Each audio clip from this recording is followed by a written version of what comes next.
কি আজকে তোর প্রি ওয়েডিং? বর্গ দোকানে চলে এসছে কই? গুড মর্নিং গাইজ, আজকে আবারও চলে এসেছি একটা শ্যুট করতে। আজকে একটা প্রি ওয়েডিং শ্যুট করবো, তোমরা হয়তো দেখে ভাবছো, কিন্তু তেমন কিছু না। আজকে আমরা একটা গানের শ্যুট করব। আর এই জায়গায় যাওয়ার রাস্তাটা একটা চেঞ্জ করেছি আমরা। আগে যে রাস্তাটা দিয়ে যেতাম অন্য রাস্তা দিয়ে যাচ্ছি, এরকম নদীর ওপর দিয়ে ভেসে এই জায়গাটার সন্ধান পেলাম আমরা, এখান থেকে যাওয়া যায়।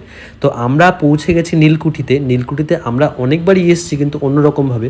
আর ন্যাচারাল ভিউটা দেখো তোমরা নীলকুঠির। যারা এখনও আসোনি তারা এই জায়গাটা দেখলে বুঝতে পারবে কতটা সুন্দর। সায়ন্তনী এসেই ওর গানের প্র্যাকটিস শুরু করে দিয়েছে, খুব সিরিয়াস নিজের কাজ নেই। তো আমরা এসেই শুরু করে দিই আমাদের কাজ। ফার্স্ট একটা আমরা বিল্ডিংয়ের মধ্যে নিতে যাই, আর নিতে গিয়ে একটা অঘটন ঘটেছে, ওর হাতে প্রচণ্ড জোরে বাড়ি খাই গাইস। তারপরে ও কাজটা খুবই সুন্দরভাবে করলো গাইস। তো আমরা ওই লোকেশনে বিভিন্ন অ্যাঙ্গেল থেকে নিলাম কিছু শট, বাইরে থেকে ভিতর থেকে, আর আউটপুটগুলো খুবই অসাধারণ আসছিল। আর এই সিনটা দেখো, এই সিনটা ও এরকম হেঁটে যাচ্ছে পুরো বারান্দাটা দিয়ে। আর এই নীলকুঠি সম্পর্কে যারা জানে তারা জানে ব্যাপারটা, এই জায়গাটা কতটা ঐতিহাসিক। তারপরে আমরা নেক্সট শ্যুট নেওয়ার জন্য নদীর পাড়ে চলে আসি। আর এটা এই ইছামতি নদী, যেখানে বসে বসে বিভূতিভূষণ বিভিন্ন কাব্য লিখত, উপন্যাস, কবিতা, ইটিসি এরকম টাইপের অনেক কিছুই এখান থেকে সৃষ্টি হয়েছে। আর এখান থেকেই আমাদের ডান্সের ভিডিওটাও সৃষ্টি হচ্ছে গাইস।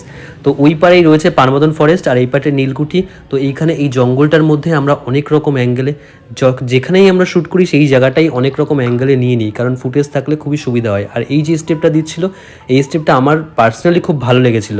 ইছামতির পাড়ে এসেছি, আর ইছামতি নদীর ভিতরে শট নেবো না তা কোনোদিন হয়, তাই নৌকায় বসে ইছামতিতে পা দুলিয়ে কিছু শট নিয়ে নিলাম আমরা, যে শটগুলো মিউজিকে আমরা অলওয়েজ ইউজ করে থাকি।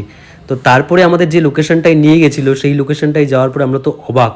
তো এটা একটা ক্যাম্পিং সাইট, যেটা নাকি ওর নিজের রিলেটিভ, মানে মামারই সাইড নাকি। তো এই জায়গাটায় গিয়ে যেহেতু মামার জায়গা, তাই আমরা যেভাবে ইচ্ছে সেইভাবে শ্যুট করলাম। তো এইখানে আমরা বেসিক্যালি এসেছিলাম দু একটা রিলস শ্যুট করতে। তো এইখানে দোলনা দেখে দোলনাতে বসিয়ে একটা রিলস নিয়ে নিলাম। তারপর আমরা এখানে আরেকটা রিলস নেওয়ার জন্য ডান্সের রিলস, যেটা ডান্সের আমার ক্যামেরার স্টেপ দেখে ও হেসে হেসে অনেকবার মানে গড়াগড়ি খেয়েছে, অনেকবার টেকটা নিতে হয়েছে। তো এইভাবেই এই দিনটা শ্যুট করে কেটে গেল আমাদের। তো এই মঙ্গলগঞ্জ নীলকুঠি জায়গাটা খুবই অসাধারণ জায়গা। এখনও যারা এই জায়গাটায় শ্যুট করোনি বা শ্যুট করতে চাও এইসব জায়গাগুলো, তারা আমাদের সঙ্গে যোগাযোগ করতে পারো, বা এখানে এসেও তোমরা শ্যুট করতে পারো। জায়গাটা সত্যি অসাধারণ। তো ভালো লাগলে এই ব্লগটা অবশ্যই শেয়ার করো, আর আমাদের পেজকে ফলো রাখো এইরকম আপডেট বা এই সমস্ত গান যেগুলো আমরা কাজ করি সেগুলো দেখার জন্য। তো থ্যাংক ইউ গাইজ। আর যাদের ভিডিওগুলো দেখছো, যাদের গানগুলো দেখছো, তাদের অবশ্যই সাপোর্ট করো। Bye bye, thanks for watching. পরের ভিডিও দেখা হচ্ছে গাইজ।